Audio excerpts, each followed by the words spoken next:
Hello बच्चों, welcome to my channel. मैं मीनाक्षी आ गई फिर से आपके लिए आपका अपना केमिस्ट्री का क्लास। तुम लोग कुछ अच्छे से बन गया। अब पढ़ाई का टाइम आ गया, ठीक है। तो हम लोग क्या पढ़ रहे थे? हम लोग अभी बायोमोलिक्यूल्स में कार्बोहाइड्रेट पढ़ रहे थे, जिसमें बाइसैकराइड्स या डाइसैकराइड्स पढ़ रहे थे। लास्ट क्लास हम लोग का मेल्टोज का था। आज हम लोग क्या करने वाले हैं? पॉलीसैकराइड से स्टार्ट करने वाले हैं। तो पॉलीसैकराइड में हम लोग को पढ़ना क्या क्या है, तो चलिए देख लेते हैं। पॉलीसैकराइड्स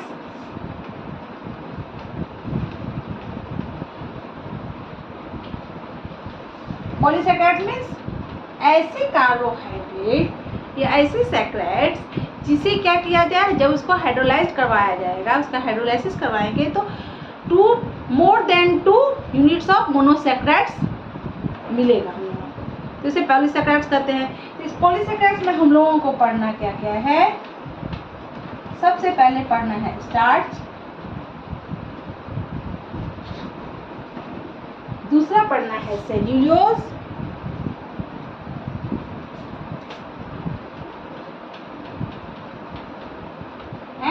तीसरा ग्लाइकोज।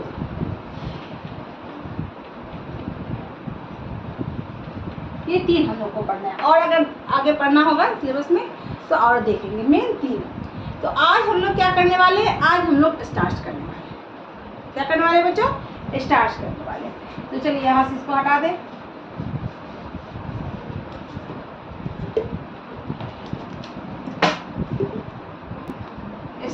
Starch is a polysaccharides.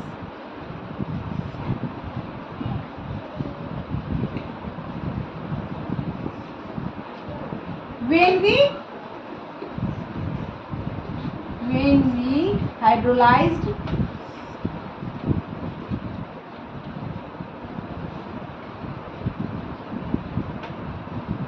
starch, we found many units, n units बोल सकते हैं, या many units of alpha D glucose.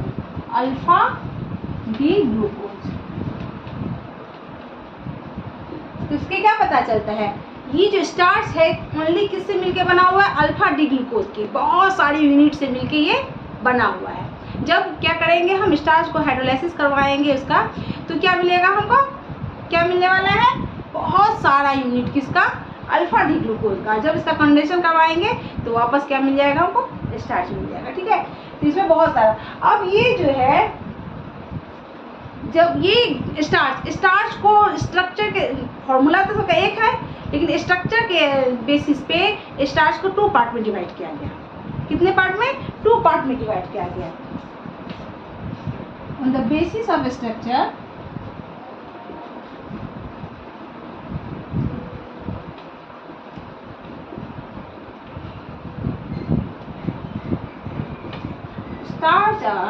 starch is divided by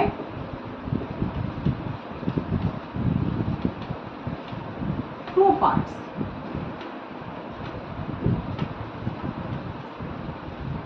क्या होता है? पहला क्या है? पहला आपका है एमाइलोज और दूसरा एमाइलोपेक्टिन। पहला क्या है? एमाइलोज, और दूसरा क्या है? एमाइलोपेक्टिन।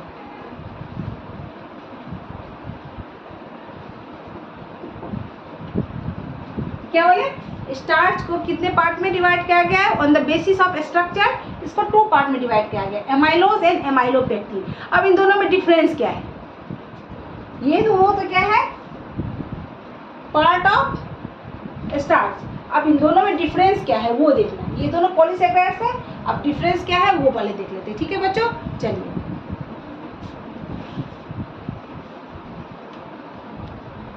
क्योंकि ये दोनों तो स्टार्च ही है, इसलिए both are made by alpha D glucose. दोनों क्या है? अल्फा डी ग्लूकोज से मिलके ही बना है, क्योंकि स्टार्च ही है ना, सिर्फ उनके स्ट्रक्चर में अंतर है।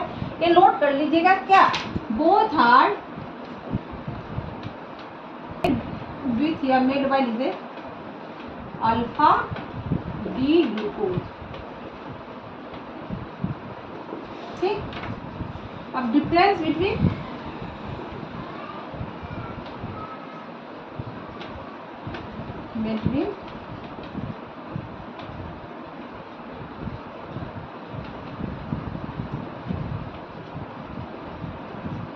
डिफरेंस बिटवीन करके यहाँ लिख लेते हैं। ये रहा एमाइलोज, ये एमाइलोपेक्टिन। ठीक, चलिए अब एमाइलोज क्या है? Amylose are made by straight chain. ये क्या है? स्ट्रेट चेन से मिलके बने होते हैं। क्या है?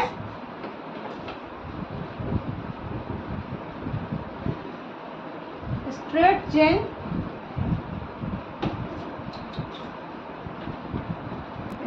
Chain structure. ये क्या होगा? Branch chain structure.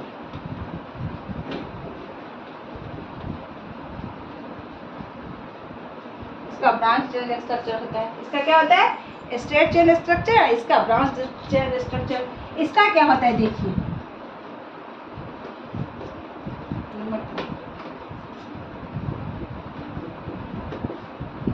इसका स्ट्रेट चेन एंड इसका ब्रांच चेन स्ट्रक्चर होता है। Bond between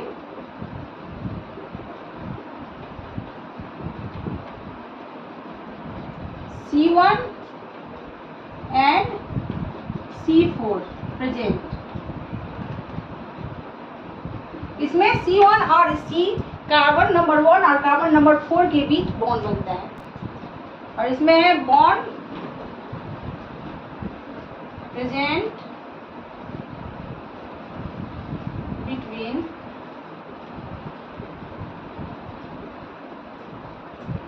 C1 and C4 and C1 and C6 both. यहाँ पे जो है बॉन्ड जो होता है सिर्फ carbon number 1 and carbon number 4 के बीच में, जबकि ब्रांच चेन में क्या होता है? Carbon number 1, carbon number 4 and carbon 1 and carbon 6 के बीच में भी बॉन्ड होता है। वो मैं अब दिखलाती हूँ। देखिए, चलिए देखिए ये स्ट्रक्चर क्या हुआ ग्लूकोज का। यहाँ ऑक्सीजन, ये रहा, ये होता है। ठीक है, यहाँ सबको स्ट्रक्चर मालूम होगा। CH2OH, यहाँ H, यहाँ क्या होगा? हाँ, ठीक, ये हो गया OH, H, OH, H, यहाँ क्या हो जाएगा? OH, H, यहाँ क्या है? क्योंकि अल्फा डी कार्बन है इसलिए क्या होगा? नीचे OH ऊपर H, ये होता है ना। अब दोनों के बीच में बॉन्ड फॉर्मेशन करवा के दिखा देती हूँ। ठीक है, एंड ये फिर दूसरा ले लिए ऑक्सीजन, ठीक, यहाँ पे H, OH, H, OH, यहाँ पे OH, H, OH, H, CH2OH and यहाँ H। ठीक, अब क्या होता है? एक का H, एक का OH, इस दोनों के बीच में बॉन्ड बनेगा, हाइड्रोलाइसिस करवाया जाएगा एंड क्या क्या करवाया जाएगा? कंडेंस करवाया जाएगा। ठीक, इससे वाटर माइनस हो गया, H2O निकल गया। जैसे कंडेंस यहाँ क्या सा हो जाएगा? इन दोनों के बीच में कौन सा होगा? बॉन्ड बन जाएगा। कैसा बॉन्ड होगा बच्चों? एकदम स्ट्रेट चेन बॉन्ड। देखिए यहाँ हो गया, यहाँ तक देख लिए। अब इसको इस बीच से निकाल दो और दोनों के बीच में बहुत अच्छा सा क्या बन जाएगा? बॉन्ड बन गया। दोनों के बीच में ऑक्सीजन का ये बॉन्ड बन गया। ठीक, तो यहाँ पे कैसा? ऐसे ही नेक्स्ट आगे भी ऐसे ही सेम टू सेम होता चला जाएगा। ये बॉन्ड स्ट्रेट चेन बॉन्ड बनता चला जाएगा। ऑक्सीजन, ये ऐसा बॉन्ड चलता ही चला जाएगा। जबकि क्या होगा? एमाइलोपेक्टिन में क्या होगा बच्चों? यहाँ पे देखिए, ये बॉन्ड, ये रहा ऑक्सीजन, यहाँ पे ये कार्बन नंबर क्या हो गया? 1, ये कार्बन नंबर 1 कार्बन नंबर 4 के बीच बॉन्ड बना।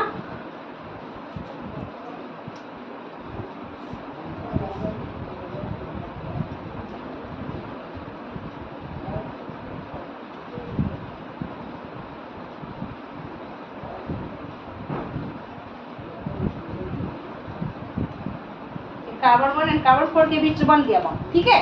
एंड इसके बाद अगर यहाँ नीचे में बॉन्ड बनता है तो देखिए जगह कम हो गई है, एक सेकेंड मैं ऊपर बता देती हूँ, ठीक है। चलो एमाइलोपेक्टिन में देखिए इसमें क्या होता है, जैसे ये बॉन्ड बना एक,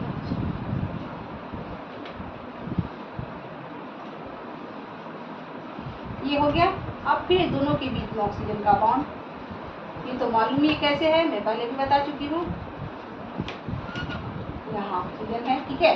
एंड इसके साथ स्ट्रेट चेन तो बनेगा ही, साथ में क्या होगा ये देखिए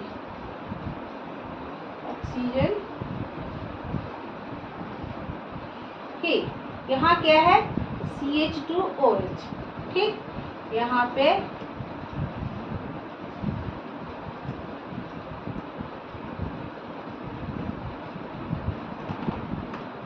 H2OH, इसके ऊपर OH है, यहाँ H है, ये सब मालूम है। OH H OH H, यहाँ पे CH2OH, यहाँ H, ठीक। ये बॉन्ड जैसे बनता है, इसमें क्या होगा, इस दोनों के बीच से ये OH और ये H यहाँ से -H2O के रूप में निकल गया। एंड इन दोनों के बीच में बॉन्ड बन गया, किसके बीच में, carbon number 1 and carbon number 6 के बीच में बॉन्ड बन गया। क्या बन गया बच्चों, इन दोनों के बीच में बॉन्ड बन गया। और कैसा बॉन्ड बना, तो ये दोनों के बीच में देखिए ये बॉन्ड, वो O, ये O और यहाँ पे CH2, ये carbon number 1 and carbon number 6 के बीच में बॉन्ड, कार्बन नंबर 1 एंड 4 के बीच में बना, साथ में ये भी बना। तो दोनों के बीच में ये ब्रांच चेन में क्या होता है, 1 and 4 carbon number and carbon number 1 and carbon number 6 दोनों के बीच में बॉन्ड बनता है, इसलिए ये ब्रांच हो गया। जबकि एमाइलोज में क्या होता है, ओनली स्ट्रेट चेन हो जाता है, सीधा डायरेक्ट रहता है। अब क्या होता है, तो जब ये स्टार्च होता है, तो स्टार्च जब बनता है तो इसमें परसेंटेज कितनी होती है स्टार्च की, इससे बना स्टार्च का परसेंटेज होता है 15 to 20%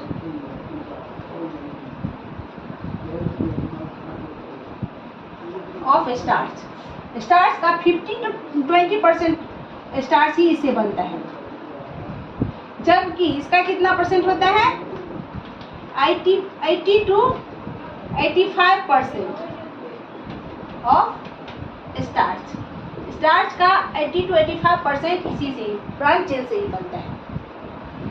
एक और बहुत ही इंपॉर्टेंट क्या है इसमें प्रॉपर्टी, ये क्या होता है, कार्बन नंबर 4, ये प्रॉपर्टी नंबर 4, ये क्या होता है, वाटर में सॉल्यूबल होता है। स्ट्रेट चेन क्या होता है, सॉल्यूबल इन वाटर।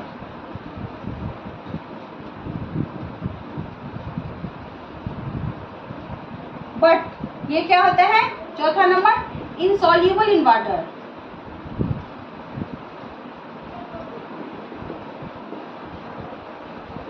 ये वाटर में क्या होता है, इनसॉल्यूबल। आई थिंक आप लोग सब देख लिए होंगे, स्क्रीनशॉट ले लिया है ना आप लोगों ने। तो इस तरह से हम लोगों ने क्या देखा, आज हम लोगों ने पॉलीसेकेराइड स्टार्ट किया। पॉलीसेकेराइड में हम लोगों ने क्या पढ़ा, स्टार्च। स्टार्च में क्या है, जब हाइड्रोलाइज करवाया जाएगा स्टार्च को तो क्या मिलेगा, many units of alpha D glucose, ठीक।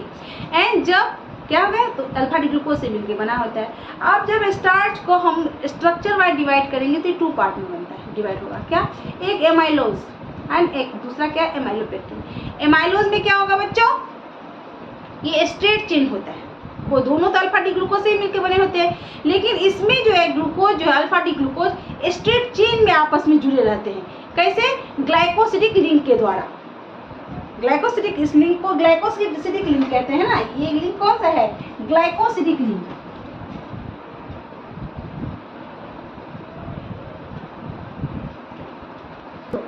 ये एक दूसरे से ग्लाइकोसिडिक लिंक के द्वारा जुड़े रहते हैं, ठीक है।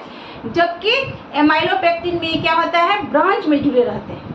कैसे, तो एमाइलोज में ये कार्बन नंबर 1, ये हुआ carbon number 1 and carbon number 4 के बीच में बॉन्ड बनता है, ओनली। जबकि एमाइलोपेक्टिन में carbon number 1 and carbon number 4 के बीच तो ब्रांच चेन बनेगा ही, साथ में carbon number 1 and carbon number 6 के बीच में भी ये आपस में लिंक कर जाता है और इस तरह से ब्रांच का फॉर्मेशन होता है। तो अब स्टार्च प्रिपरेशन जब करवाएंगे तो किससे कितना परसेंट स्टार्च बनेगा, तो एमाइलोज से ओनली 15 to 20% स्टार्च का फॉर्मेशन है, जबकि एमाइलोपेक्टिन से 80 to 85% ऑफ स्टार्च का फॉर्मेशन। ठीक है, इसके बाद जो है बच्चों, इसके बाद और एक बहुत अच्छा प्रॉपर्टी क्या है, जो एमाइलोज जो है वाटर सोल्यूबल है, जबकि एमाइलोपेक्टिन वाटर इनसोल्यूबल है। तो इस तरह से आज हम लोगों ने क्या पढ़ लिया, स्टार्च पढ़ लिया, साथ में मैंने वापस रिवीजन भी करवा दिया। आप लोग अच्छे से रिवाइज करके पढ़िए, ऐसे पढ़िए जो दोबारा देखने का जरूरत न पड़े। ठीक है, मैं कैसा आपको पढ़ा रही हूँ ये मुझे कमेंट सेक्शन बताइए। अगर आप लोगों ने सब्सक्राइब नहीं किया है तो जल्द से जल्द सब्सक्राइब कर दीजिए, और जितने अगल बगल फ्रेंड्स हैं आप लोगों के, जितने पढ़ने वाले बच्चे हैं उन लोगों को शेयर कीजिए, उन लोगों को भी बोलिए सब्सक्राइब करने के लिए, और वीडियो अच्छा लगे तो लाइक मस्ट कर दीजिए, जरूर कर दीजिए। ठीक है, तब तक के लिए टेक केयर, बाय बाय।